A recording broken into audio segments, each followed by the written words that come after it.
Diyos sa akin na hindi lamang para sa honorable members of this august chamber, ito'y para sa lahat ng leaders ng ating bansa, judicial, executive, legislative, at maging ang buong sambayan ng Pilipino.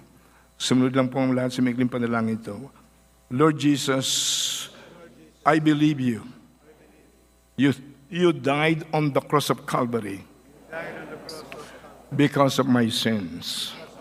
You shed your holy blood for the forgiveness of my sins. I believe in my heart. You rose up from the dead for my justification. Lord Jesus, I humble myself before you. I am also a sinner. Forgive me. Cleanse me with your blood. Come into my heart. Be my Lord and my Savior.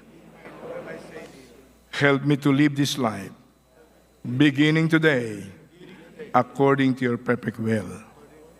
Help me to be your asset, not a liability, in the expansion of your kingdom and transformation of beloved country, the Philippines, to be a blessed nation of God. Marami pong salamat. Ako na lang po mag-awakas sa panalangin. Dakilang Diyos na ngayon ay nasa langit, ang Diyos Ama, nasa kanang kamay ang Diyos Anak, at nasa mundong ito ang precious Holy Spirit everywhere. Lantad sa iyong mga mata ang buong Pilipinas, ang buong mundo. Bilyong-bilyong tao sa oras na iti walang panahon sa iyo. Ang karamihan ay lasing sa mga bagay sa sanlibutan. Subalit ang iyong abang lingkod na ito ay nagkaroon ng lakas ng loob mula sa iyo. Naihayag kong isang simple pero napakahalaga to significant message in rallying our people to go back to you. At tunay na pahalaga ng iyong salita because your word is inseparable from you. No one can separate God from His word and vice versa. Kaya ginagalang namin ang iyong salita sapagkat ipaggalang namin sa iyo, O Diyos. Sa ibang araw, haharap kaming lahat sa iyo, walang exempted. You are the judge of all judges.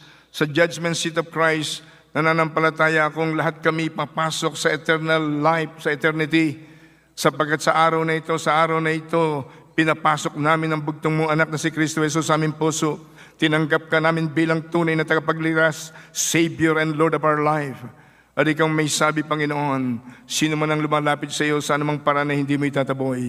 Buksan mo ngayon ang buong bintana ng kalangitan. Iunat mo ang iyong mahabang kamay, mapagpala, mapaghimalang kamay, mapagpagaling na kamay. Idantay mo sa lahat ng mga lalaking narito sa loob at labas ng Kongreso, Panginoon.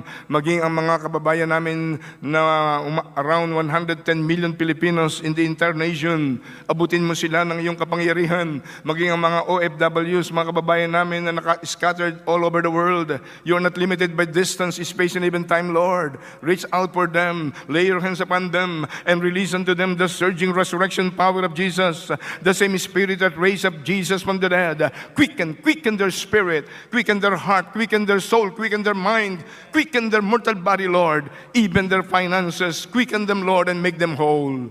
At Panginoon, dalangin ko po, pagalingin mo ang aming bayan. Bigyan mo ng kaliwanagan ang mga namumuno sa aming bansa.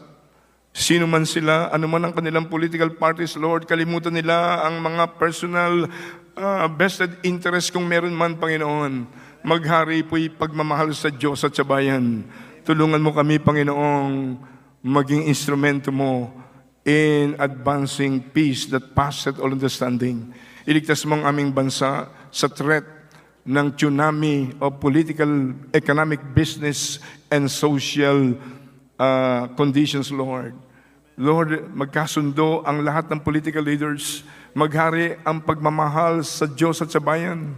That we should arise over our personal interest at makita mong maghari sa amin ang utos mo na mahalin ka namin, O Diyos, ng buong puso, ng buong lakas at buong kaluluwa at mahalin namin kaisa-isang bansa. Salamat, Panginoon. Pagalingin mo po ang bansang Pilipinas. Magkaroon ng tunay na pagkakaisa ang lahat ng sektor, different pillars of the society. At Panginoon, sinabi mo, hallelujah, kapag nagkaroon ng pagkakaisa ang iyong mga anak, bibilis ang pag-unlad at pag-ansenso ng aming bayan. At mararanasan ng aming mga kababayan ang genuine prosperity, peace, and justice, and love, sapagkat ang maghahari ang Diyos na lumikha.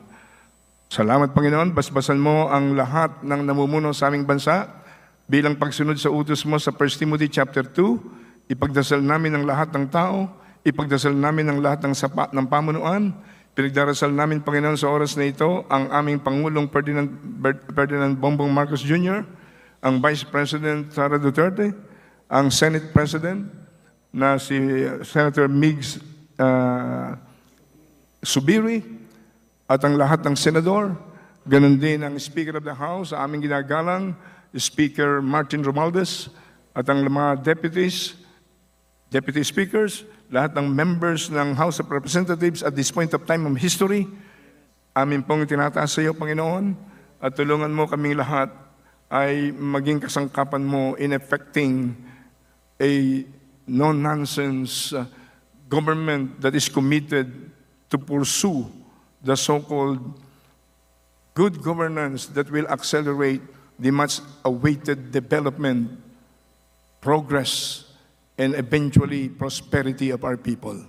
Salamat, Panginoon. Basbasan mo ang sambayan ng Pilipino, mayaman, mahirap, marunong mangmang, gumawa po kayo ng himala.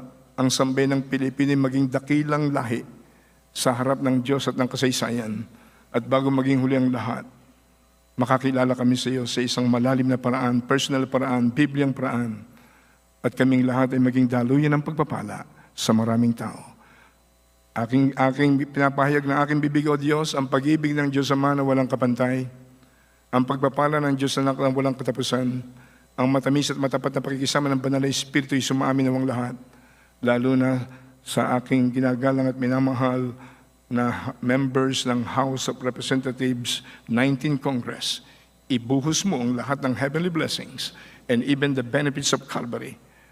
Yes, salvation, healings, deliverance, financial freedom, and most of all, peace that passeth all understanding and joy unspeakable of the Holy Spirit na hindi kayang bilhin ng anuman. Salamat po, O Diyos. Binabalik na namin sa iyo lahat ng papuri, at lahat ng pasasalamat. Ibuhos mo in a very remarkable way ang new wave of blessings, new wave of victories dito sa halls of Congress na ito, at ang iyong pangalan ay mabigyan ng papuri at parangal. Sa makapangyarihang pangalan ni Jesus, ikaw lamang, O Diyos, ang tunay na dapat purihin. Sa pangalan ni Kristo Jesus, lahat po'y magsabi ng Amen. Palakpakan po natin sa ang Panginoon. Thank you for your patience, and God's best blessings here on earth as well as in eternity be upon you all. Thank you.